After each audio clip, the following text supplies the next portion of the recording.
Olá, pessoal da terceira série. Hoje nós vamos para mais um PM de Física relacionado à calorimetria. Boa aula e bons estudos.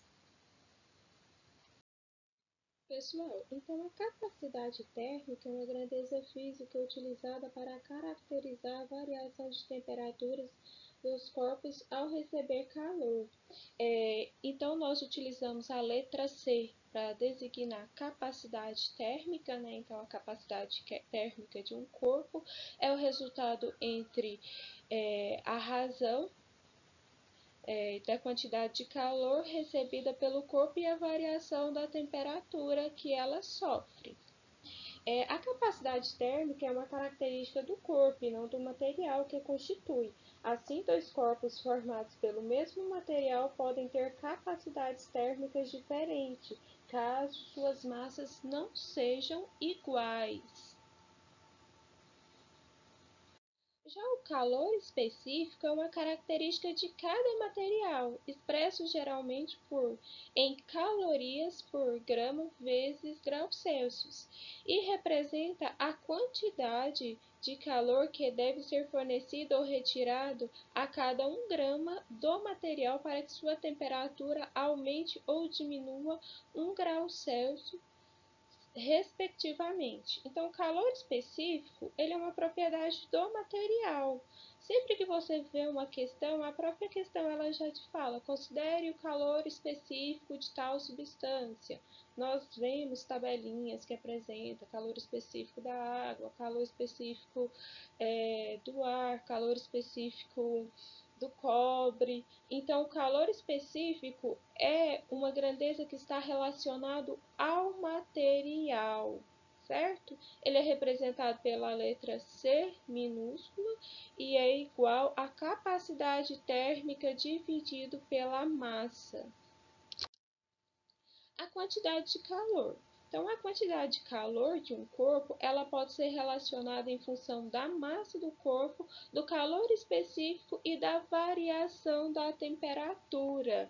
Então, Q é quantidade de calor, que é igual a massa vezes o calor específico vezes a variação da temperatura.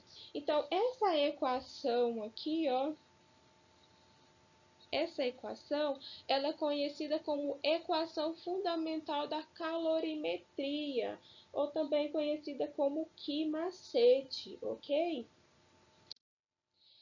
Olha só, o que acontece?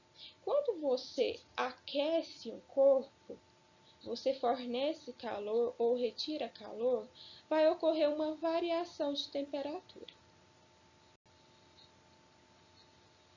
Só porque nós sabemos que os corpos eles podem ser encontrados no estado sólido, líquido e gasoso. Então, o que acontece? Nas mudanças de fase, por mais que você continue fornecendo calor, não há uma variação de temperatura. A curva de aquecimento da maioria das substâncias puras, ela é formada por forma degraus, ou seja, o corpo ele continua recebendo ou cedendo calor, mas não há variação da temperatura nas mudanças de fase. Então, o calor latente de uma mudança de fase de estado físico é a quantidade de calor que cada unidade de massa da substância deve receber para ou ceder a fim de efetuar a transição completa de um estado para o outro, mantendo-se sua temperatura constante. Então, para você calcular a quantidade de calor numa mudança de fase, quando há uma transição de estado físico, nós utilizamos essa equação aqui, ó, que é quantidade de calor é igual a massa vezes o calor latente. Pode ser calor latente de evaporação, calor latente de fusão. Lembrando que também cada substância vai ter o seu valor de calor latente. Então vamos lá. Enem 2016, página 63 do livro de vocês, questão 12. No dia em que a temperatura ambiente é de 37 graus Celsius, uma pessoa com essa mesma temperatura corporal repousa à sombra. para regular sua temperatura corporal e mantê-la constante, a pessoa libera calor através da evaporação do suor. Considere que a potência necessária para manter seu metabolismo é de 120 watts e que, nessas condições, 20% dessa energia é dissipada pelo suor, cujo valor de vaporização é igual ao da água, 540 calorias por grama. Utilize uma caloria igual a 4 joules. Após 2 horas nessa situação, que quantidade de água essa pessoa deve ingerir para repor a perda pela transpiração? Olha, o enunciado ele te dá muitos dados e no final ele te pede qual é a quantidade de água que a pessoa deve ingerir. Para ajudar vocês a resolver essa questão, organizar o pensamento de vocês, eu vou dar o passo a passo de como você deve fazer. O primeiro passo, você vai calcular a quantidade de calor. O enunciado ele te deu a potência, que é de 120, e ele te deu o tempo, que é de 2 horas. Essas horas você transforma para segundos, ok?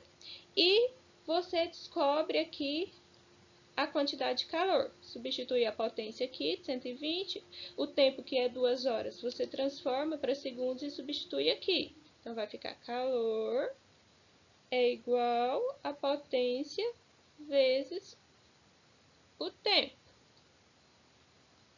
Só porque lá no enunciado ele fala assim, 20% da energia é dissipada. Então, você vai pegar o valor do calor que você encontrou aqui e tirar 20% dele. Desses 20%, aí você vai ter um valor aí de calor, né? Em joule. Você pega esses 20% e passa para a caloria. Regrinha de 3, ok? Ele falou que para cada caloria vale 4 joules. Faz uma regrinha de 3.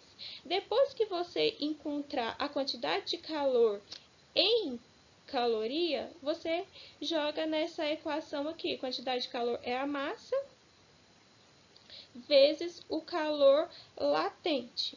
O calor latente ele te deu lá no enunciado. Essa quantidade de calor aqui é o que você encontrou. Então, você isola a massa e finalmente encontra o valor, certinho?